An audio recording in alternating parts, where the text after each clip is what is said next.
आपको कब लगा कि ये मतलब कोई थ्योरी नहीं, किताबों की थ्योरी नहीं है, बल्कि ये असली में काम करता है? यूनिवर्स आपको कभी भी कुछ भी देता नहीं है। आप मांगोगे तो यूनिवर्स नहीं देगा, भगवान देता नहीं है। भगवान सिर्फ उसको मैच कराता है। बहुत लोग अफर्मेशन बोलते हैं, लिखते हैं, लेकिन खुद को उस सक्सेस के लायक नहीं समझते। तो भगवान हमेशा ये जरूर चेक करता है कि क्या ये इस बच्चे के लिए ठीक है या नहीं है। आप ये जीरो फेथ के साथ थोड़ी ना कर सकते हो। आपको फेथ होगा ना अंदर से कि यार ये मैं कर ही लूंगा यार, कि discipline gives you actually freedom. इसका मतलब मेडिटेशन और मैनिफेस्टेशन, ये जो कॉम्बो जब बनेगा ना, जो माइंड है या हमारा जो ब्रेन है, वैसे तो उसका पोटेंशियल अनलिमिटेड है। सही बात, ठीक है, उसकी कोई सीमा नहीं है। लेकिन जब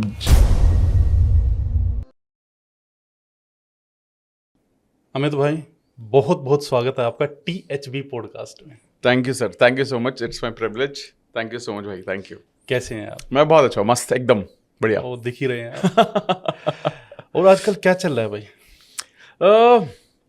आजकल तो आई थिंक मैं कोशिश कर रहा हूँ कि थोड़ी और ज़्यादा किताबें पढ़ने की। मैं कोशिश कर रहा हूँ ये जानने की कैसे क्वांटम फिजिक्स और क्वांटम साइंस कैसे साइंटिफिकली ये प्रूव करता है कि manifestation is a reality, law of attraction really works with people. तो मैं आजकल उस पाथ पे हूँ और ये भी समझने की कोशिश कर रहा हूँ कि कैसे मेडिटेशन के माध्यम से, ध्यान के माध्यम से हम अपने सबकॉन्शियस को इतना फास्ट रिप्रोग्राम कर सकते हैं कि हमारी मैनिफेस्टेशंस जो पहले 6 महीने में पूरी होती थी वो हाफ टाइम लेती हैं, या फास्टर मैनिफेस्टेशन के लिए कैसे आपको ध्यान कैसे काम कर सकता है। तो आजकल मैं उस तरफ मैं ज़्यादा सीख रहा हूँ ताकि ज़्यादा से ज़्यादा लोगों को मैनिफेस्टेशन में मदद हो सके। मैनिफेस्टेशन मतलब मेडिटेशन भी है। हाँ, इवन इवेंट्स भी आप काफ़ी कर रहे हैं। हाँ, मैं अब ऑफलाइन इवेंट्स कुछ ना कुछ प्लान करते रहते हैं, जाते रहते हैं कहीं ना कहीं। भाई, जब आप मैनिफेस्टेशन को, लॉ ऑफ अट्रैक्शन को एक्सप्लोर कर रहे थे, आपको कब लगा कि ये मतलब कोई थ्योरी नहीं, किताबों की थ्योरी नहीं है, बल्कि ये असली में काम करता है? ऐसा कोई प्रिसाइज मोमेंट तो नहीं था, सही बताएं तो। ऐसा नहीं लगा कि कोई एग्जैक्ट मोमेंट हो। हाँ, कुछ बड़ी जब चीज़ें हुई तो आपका फेथ बढ़ने लगता है। मतलब सबसे पहले जैसे मैंने बहुत सारे लोगों की तरह मैंने भी सीक्रेट का एक वीडियो देखा था। ठीक है। वहाँ से मेरे को पता चला कि मैनिफेस्टेशन क्या होता है, लॉ ऑफ अट्रैक्शन क्या होता है। वहाँ से समझ में आया और मुझे अच्छा लगा उस वीडियो को देख के। अब ऐसा नहीं कि मैं पहले दिन से ही लॉ ऑफ अट्रैक्शन को मानने लगा, समझने लगा, इंप्लीमेंट करने लगा। एक्सप्लोर कर रहे थे। एक्सप्लोर मतलब मैं देख रहा था कि यार अच्छा तो लग रहा है सुनने में, कैसे काम करता है मुझे ज़्यादा ज्ञान नहीं था, पता नहीं था। बट उसके बाद जैसे धीरे धीरे obviously I mean to lot of readings, तो मैंने भगवत गीता पढ़ी, तो वहाँ पर भी सोच समझ के बारे में बहुत बातें की गई, सिमिलर कॉन्सेप्ट्स के ऊपर। उपनिषद, वेद, बहुत जगह जब मैं देखता हूँ तो मैं जब वापस से इंडियन ग्रंथ की तरफ वापस से गया तो मुझे बहुत सारी चीज़ ऐसी समझ में आने लगी जो शायद कहीं ना कहीं मैनिफेस्टेशन से रिलेटेड थी। और तब मुझे मेरा विश्वास थोड़ा और बढ़ने लगा, क्योंकि हम कई बार ऐसे थोड़े से होते हैं ना हम लोग, डॉट्स कनेक्ट होने लगे। हाँ, तो कई बार हम ये भी सोचते हैं कि यार ये तो इंडिया के बाहर के बंदे ने लिखा है, तो पता नहीं कितना सही कितना नहीं है। एंड ऑफ कोर्स हमारे वेदों में, उपनिषद में या भगवत गीता में बहुत कुछ लिखा गया है, लेकिन हम उसको obviously because of their languages हम उसको इतना एक्सप्लोर नहीं करते या हम उसको इतना पढ़ते नहीं है, तो वहाँ गैप आ ही जाता है। लेकिन जब धीरे धीरे मैंने जानना सीखा, समझना शुरू किया, तो जो फिर मेरे को सीक्रेट और समझ में आने लगी, और जब मैंने इसको अपने जीवन में इम्प्लीमेंट करना शुरू किया, तो छोटी से छोटी चीज़, from manifesting a job to manifest my first house. मैंने अपनी पहली गाड़ी मैनिफेस्ट की। मैंने उसके बाद जब अपनी पहली गाड़ी खरीदी तो मेरे पास पहली गाड़ी थी मारुति रिट्स। ठीक है, तो that's why my first car. उसके बाद मैंने मैनिफेस्ट की, सीधा जंप करके फोर्ड एंडेवर। उसके बाद मैंने सीधा जंप की, मैनिफेस्ट की मर्सिडीज E-क्लास। अच्छा। तो फिर मैंने अपना घर मैनिफेस्ट किया, अपना पहला घर जो मेरा खुद का घर था वो मैंने मैनिफेस्ट किया। ये सब चीज़ें अपने आप होने लगी। फिर मेरी बाकी आप स्टेप बाय स्टेप मैनिफेस्ट करते जा रहे हैं। हाँ, मतलब ऐसा लग रहा था कि it was becoming a process to me. मतलब ऐसा ये नहीं था कि बहुत बड़ी बड़ी चीज़ें करनी है, बट मैं छोटी छोटी चीज़ें, चलो अब डेली फोकस करो, अपनी एनर्जी का डेली ध्यान रखो, पॉजिटिव रहने पर ध्यान दो। तो वहाँ मेरा ज़्यादा फोकस था rather than manifesting something really big. तो मैं हर रोज़ मेरे को क्या करना है मैं उस पर ज़्यादा ध्यान देता था। फिर चीज़ें मेरे को लगता है फिर सब चीज़ें अपने आप ही होती गई। अच्छा, एक चीज़ बताइए, बहुत लोग अफर्मेशन बोलते हैं, लिखते हैं, लेकिन खुद को उस सक्सेस के लायक नहीं समझते। तो ऐसे लोगों के बारे में आप क्या कहना चाहेंगे? देखिए, सबसे इम्पॉर्टेंट तो देखो यही है कि कल मैं एक सेशन कर रहा था तो उसमें बहुत डिटेल में बात हुई कि you don't get what you want, you get what you are. Basically universe क्या होता है ना, यूनिवर्स आपको कभी भी कुछ भी देता नहीं है। आप मांगोगे तो यूनिवर्स नहीं देगा, भगवान देता नहीं है, भगवान सिर्फ उसको मैच कराता है, फ्रीक्वेंसी मैच कराता है। मतलब फॉर एग्जाम्पल आप एक शू शॉप पे गए, जूते की दुकान पर गए, ठीक है, डिस्प्ले में राइट पैर लगा हुआ होता है, लेफ्ट गायब होता है, करेक्ट है? सही बात। एक ही पैर मिलता है हमेशा, ताकि कोई लेके नहीं भाग जाए। ठीक है, अब आपने मान लेते हैं वो शू निकाला और बहुत सुंदर एक जूता लगा रहा था आपको, और आपने उसको पहना, ठीक है, और आप पहनते ही आपको लगा यार ये तो बहुत अच्छा, और आपने जब पहना तो आप ही के साइज का था वो। जैसे आपने इसको पहना, जो वो शू ओनर है, जो वहां पर जूता जो दिखा रहा है, वो किस नंबर का जूता लेकर आएगा? वो वही जूता लेकर आएगा जो आपने पहना है। सही बात है। वो सिर्फ मैच कराएगा, वो कुछ नहीं दे रहा है। वो देख रहा है कौन सा मॉडल पहना हुआ आपने, क्या बात है, क्या बात है। वही डॉट कनेक्ट करके वो आपको दे देगा। अब इसका मतलब क्या है? इसका मतलब ये है कि यूनिवर्स भी इसी सिद्धांत पे काम करता है। यूनिवर्स कभी भी आपको ऐसे ही नहीं दे देगा कुछ भी। अगर आप ये बोल रहे हो कि यार आपकी लैंग्वेज है कि मेरे को पैसा चाहिए, लेकिन अंदर की एनर्जी, आपकी फ्रीक्वेंसी क्या है? आपकी फ्रीक्वेंसी यार, अरे ये मैं कैसे दूंगा, डाउट है, फियर है, बहुत सारी चीजें हैं। तो यूनिवर्स क्या कर रहा है? मैच करा रहा है। फियर है, अच्छा ये लो, और फियर ले लो। But at the same time when you are in love, आप जब किसी से प्यार करते हो, फीलिंग्स हैं, इमोशंस हैं, तो वो फीलिंग्स वो और देता है, क्योंकि वो मैच कराता है। वो उसका काम सिर्फ जोड़ियां बनाना है। सही। वो जोड़े बना रहा है। आपकी एनर्जी का जो मैच है, वही मैच ही वापस मिलता है आपको।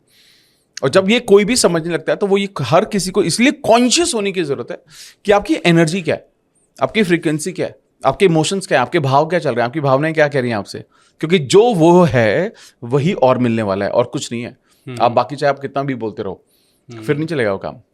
भाई मुझसे भी अक्सर पूछते हैं कि भाई मेमोरी कैसे शार्प होती है। तो मैं उनको कहता हूँ कि भगवान ने हमें काफ़ी सारी सेंसेस दी, 5 सेंसेस है हमारी, ठीक है। तो हम सिर्फ एक सेंस को क्यों यूज करते हैं? हम सिर्फ देख के चीज़ों को याद क्यों करते हैं? जो चीज़ हम देख रहे हैं उसको अगर हम धीरे धीरे बोलेंगे तो उसको हम सुने, थोड़ा सा हम उसको लिख भी लें, थोड़ा सा हम उसको विजुअलाइज भी कर लें।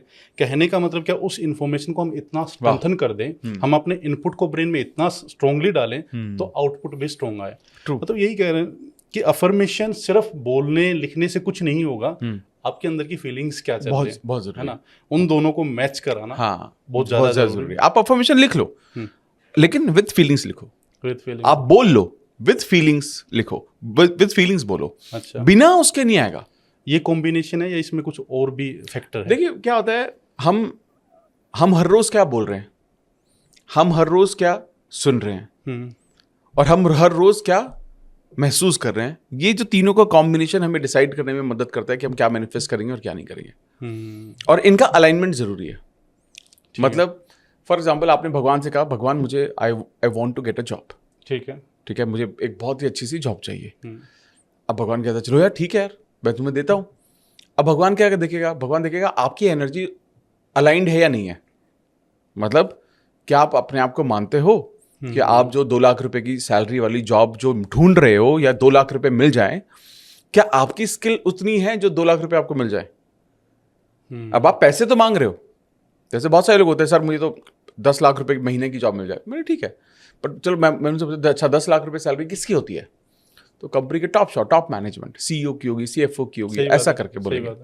अच्छा तो आपकी उतनी नॉलेज है क्या? तो बोलेगा नहीं है। तो मेरे का मैच नहीं है। तो अपनी नॉलेज को ले जाओ ना उधर।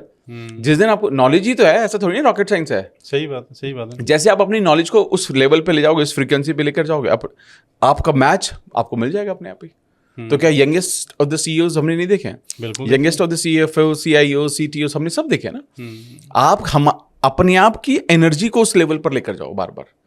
तो आप अगर कुछ बोल रहे हो तो उसको महसूस करो। अगर वो बोलना, महसूस करना मैच नहीं करवा रहा है आपका, जो आप अल्टीमेटली, और वो अंदर से आ नहीं रहा है, तो अपने आप को उस लेवल तक लेकर जाओ। अपनी स्किल्स पर काम करो, मेहनत करने पर काम करो। जब वो मैच होना शुरू हो जाएगा, फिर देखो चीजें अपने आप होनी।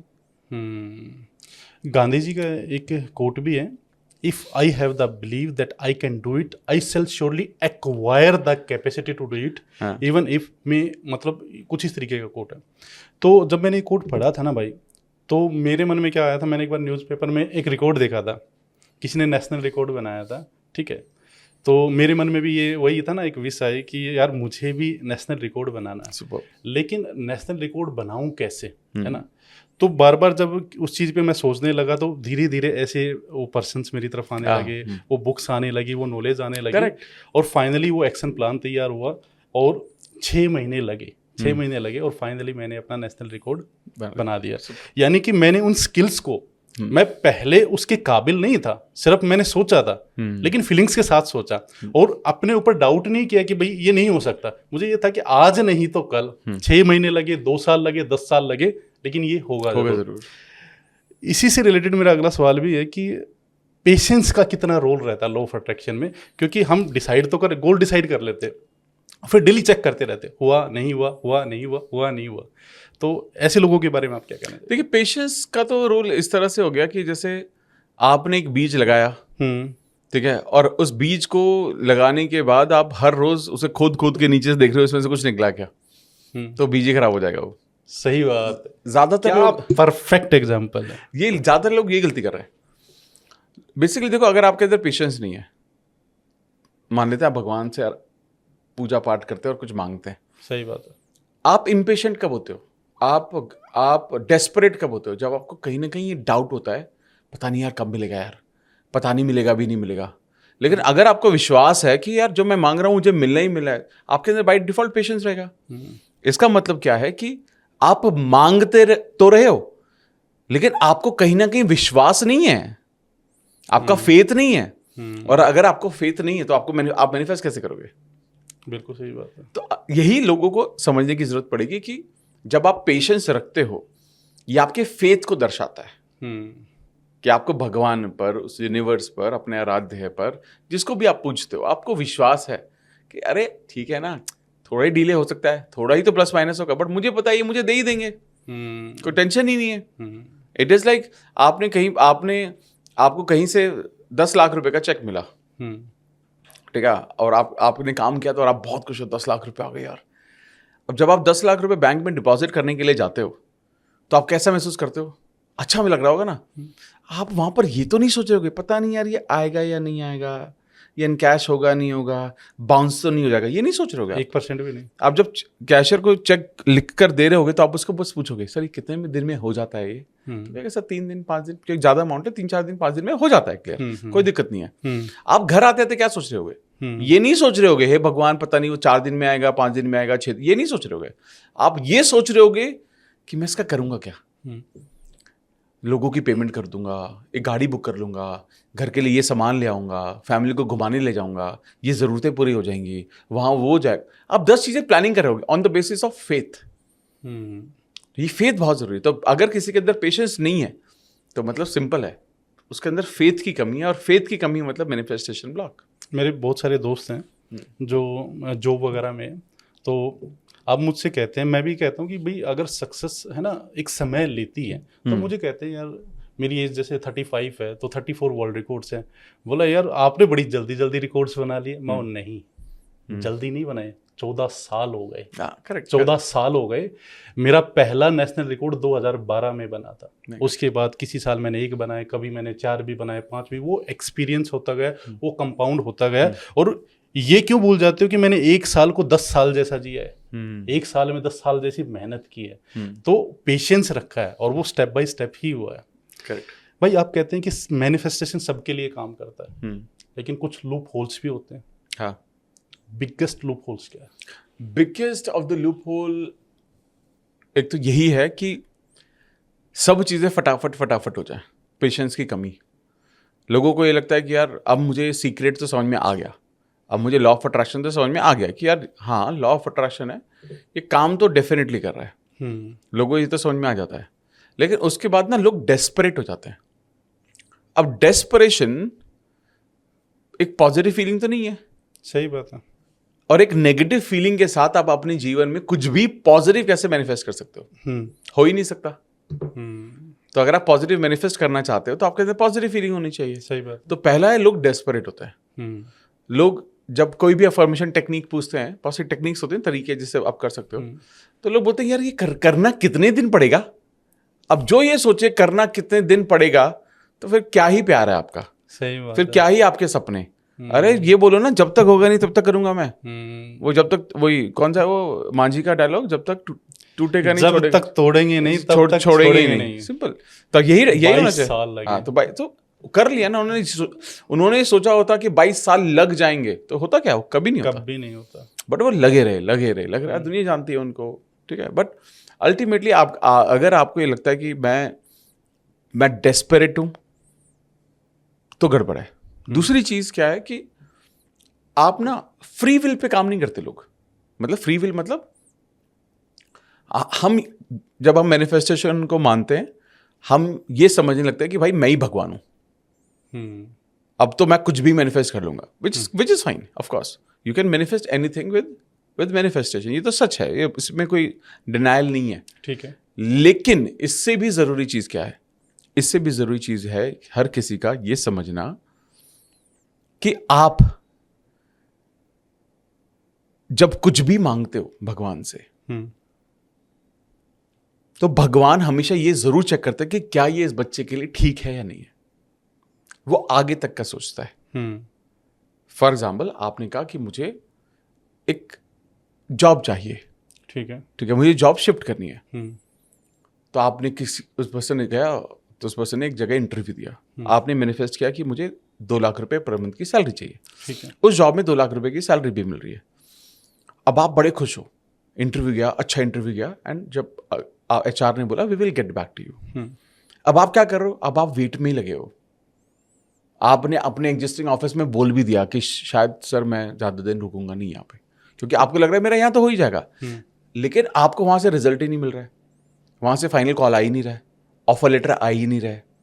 अब आप क्या हो रहे हो? आप डेस्परेट हो रहे हो।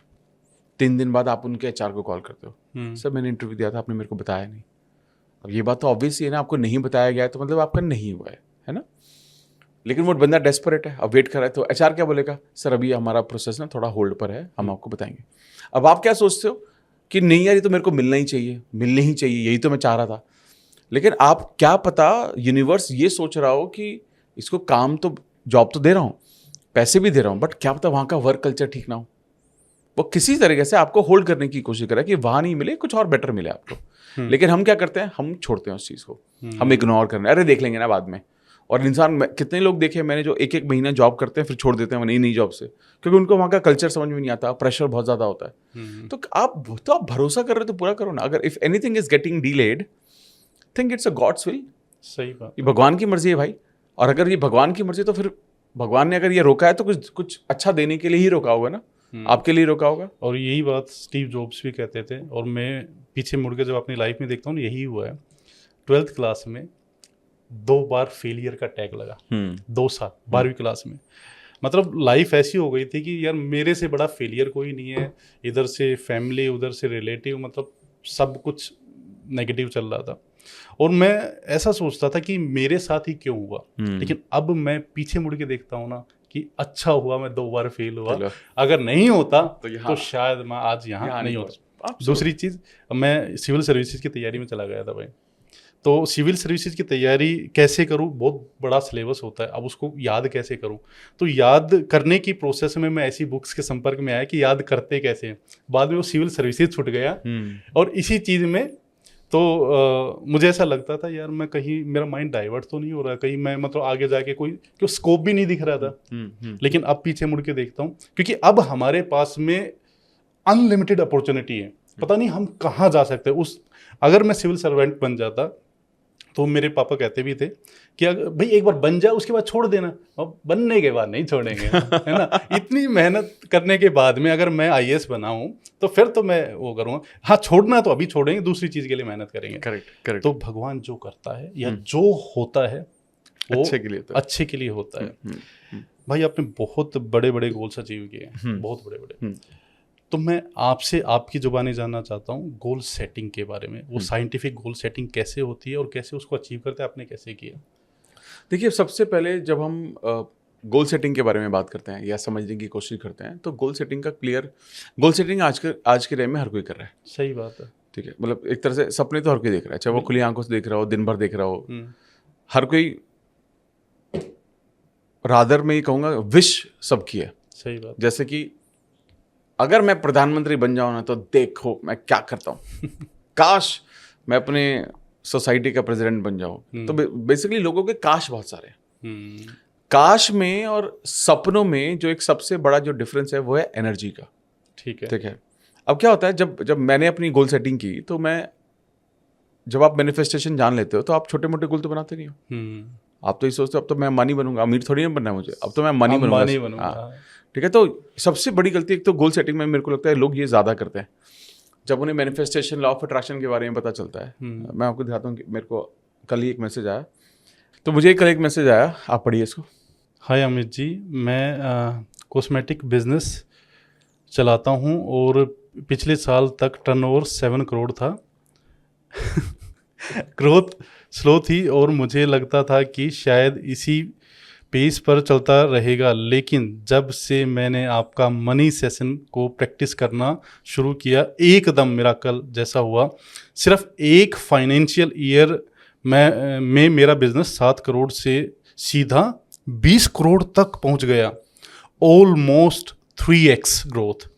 ये मेरे लिए प्रूफ है कि लॉ ऑफ अट्रैक्शन मेरे काम का रहा है। नाउ ज्वाइनिंग, ये क्या है आपका? कुछ जो प्रोग्राम है। हाँ, ठीक है, प्रोग्राम का नाम आप बता दीजिए कौन सा प्रोग्राम भाई, इतना जबरदस्त चमत्कार हो रहा है। ये हमारा एक मॉर्निंग मेडिटेशन होता है, एक MEM करके प्रोग्राम होता है। अच्छा। बट वो खैर बहुत इंपॉर्टेंट नहीं है प्रोग्राम, बट इंपॉर्टेंट पार्ट क्या है कि अब ये देखिए, अगर लोग अलाइंड है अपने गोल के साथ, एक सही एनर्जी रेडिएट कर रहे हैं, उन्हें पता है कि उनको क्लैरिटी किस तरह से मिल सकती है, कैसे वो अपने गोल तक पहुंच सकते हैं, तो कुछ भी हो सकता है।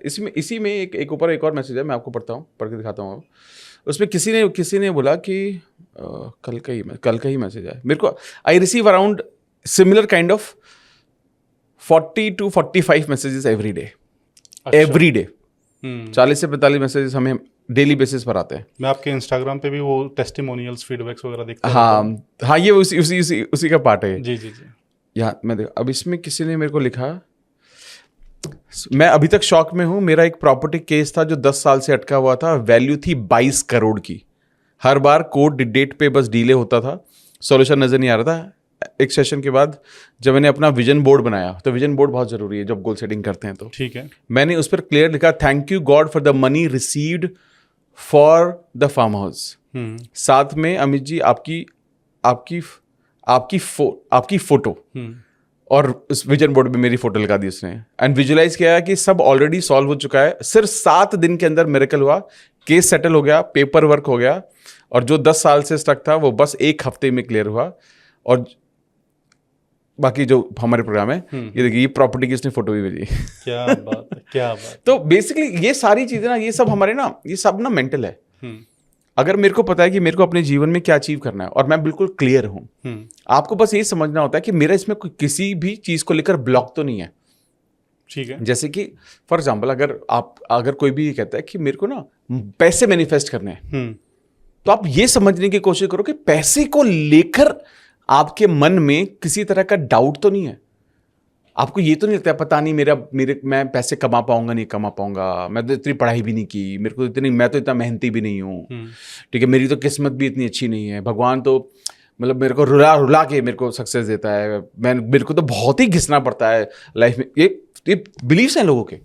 आपको क्या करना है, जब ऐसे बिलीफ लिखो ना, इसके अपोजिट पॉजिटिव बिलीफ लिखो। एक लेफ्ट में सारे बिलीफ लिख लो जो आपको हेल्प नहीं करते, लेफ्ट में नए बिलीफ लिखो कि भगवान मुझसे बहुत प्रेम करते हैं, सब कुछ मेरे पास आसानी से आता है, मेरे पास मल्टीपल सोर्स ऑफ इनकम है, भगवान मुझे अनलिमिटेड मात्रा में ऐसे लोग भेज रहा है जो मुझे ज्यादा पैसा कमाने में मदद करते हैं। पैसा एक बहुत पॉजिटिव एनर्जी है ना, आई लव मनी। अब आप ये सोचो, ये सब काटो और इसको पढ़ना डेली बेसिस पे स्टार्ट करो। हमें हर बार क्या करना है ना, जब हम गोल सेटिंग कर रहे हैं, जिस भी तरह के गोल आप सेट कर रहे हो, चाहे वो पर्सनल रिलेशनशिप से रिलेटेड है, पैसे से रिलेटेड है, हेल्थ से रिलेटेड है, कुछ भी है, अगर आपकी एनर्जी उसके बारे में ठीक नहीं है तो कैसे होगा। जैसे फॉर एग्जाम्पल, जब मैं आया, मैंने आपसे पूछा, आपने पिछले 3 महीने में 25 किलो अराउंड, है ना, 25 किलो। मैं तो आपको देख के, मतलब आप तो हैंडसम पहले भी थे और अच्छे हो जा रहे। हम एक इवेंट में मिले थे, वहां पर भी मैं देखकर आपको बोला था। अब आप ये जीरो फेथ के साथ थोड़ी ना कर सकते हो।